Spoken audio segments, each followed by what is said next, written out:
What's up, guys? It's Deexypher. Welcome back to the channel. I'm glad you guys are here. Today is a video that I had really hoped was going to go in another direction.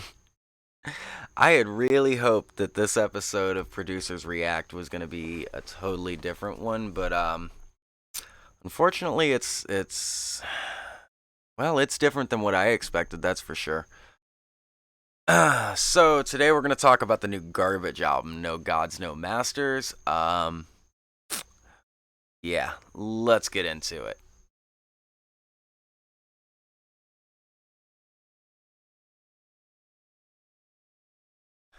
All right. So, let's talk about this album. For those of you guys who don't know, this is Producers React. I'm Deexypher. I'm a music producer, musician, guitar player, songwriter, all kinds of stuff. And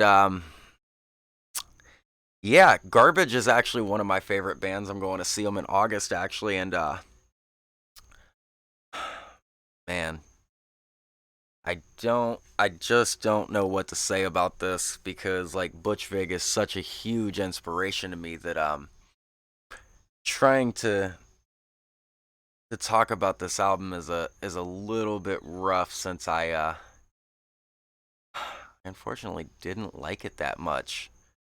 Um and we're gonna get into why I didn't like it because there's a few things I've found through interviews and through notes that I figured out, okay, this is one reason I did not like this album this much. I want to start off by saying I've seen a lot of reviews that keep saying, oh, this is the best album Garbage has put out in 20 years. That sounds great in theory. But the problem with that is that the album that Garbage put out 20 years ago was an album called Beautiful Garbage. And it didn't do great. Let me turn that off.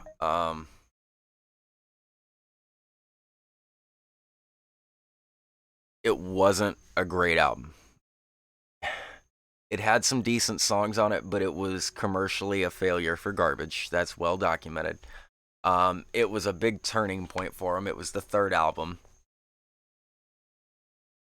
It was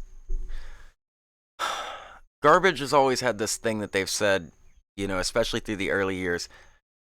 There's no point in trying to reinvent the sound. We're Garbage. We know what our sound is.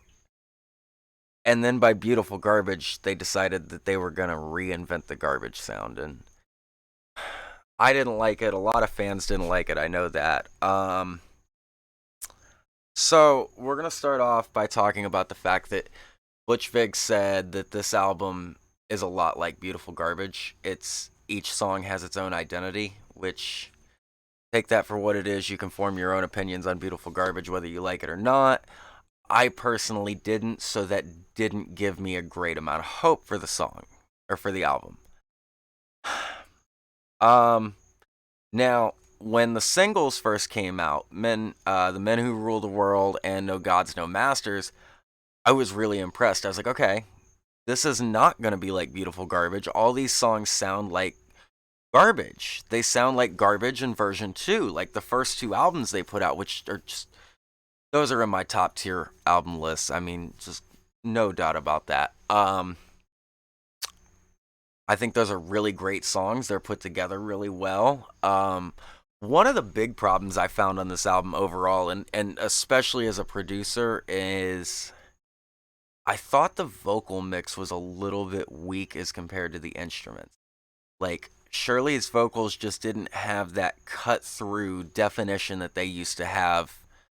And I understand that she's aged and everything, but they should have pushed her vocals up a little bit more or made her push a little bit harder. I don't really care to get into the specifics of it exactly. I just know that I didn't like the vocal mix on it.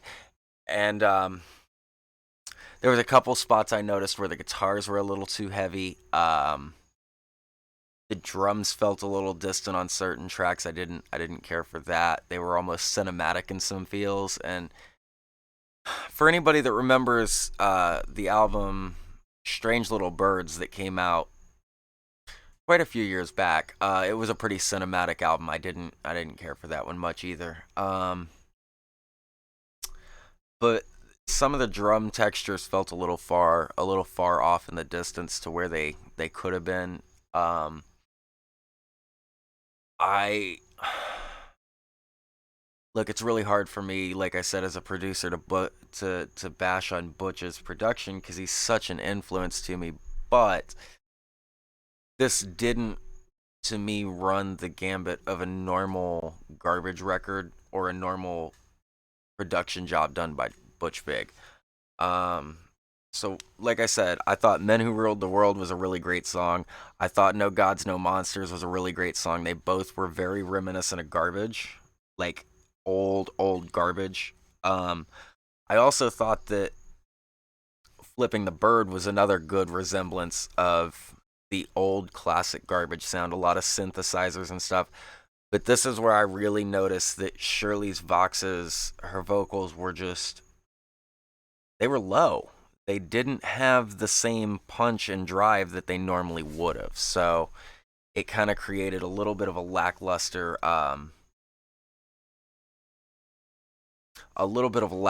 presentation on that part.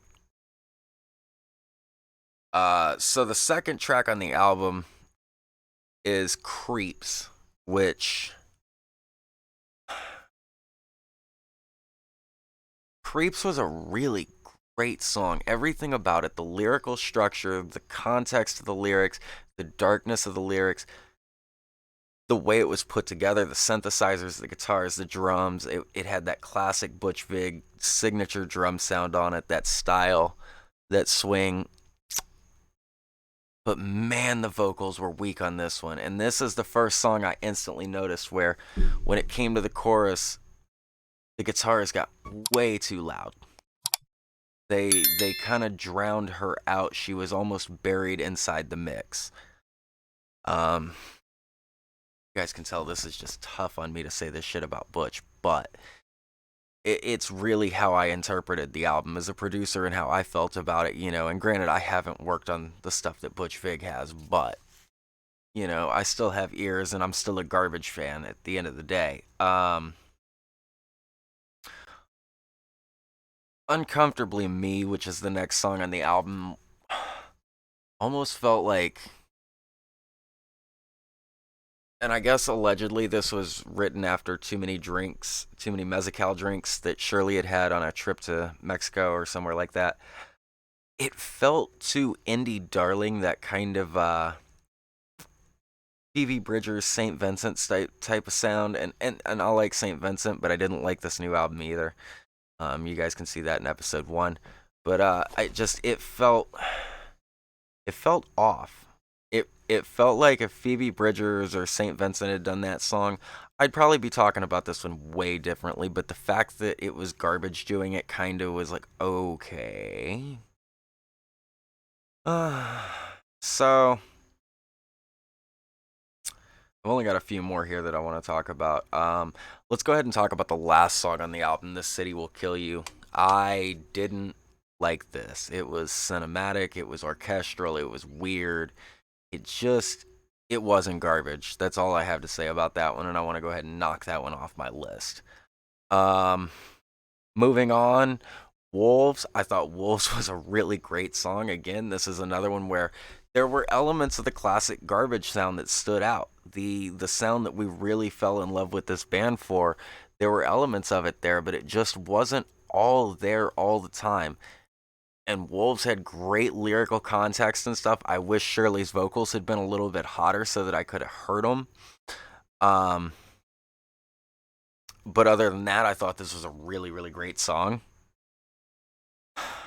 Waiting was another one of these. Just why? It felt like a throwaway.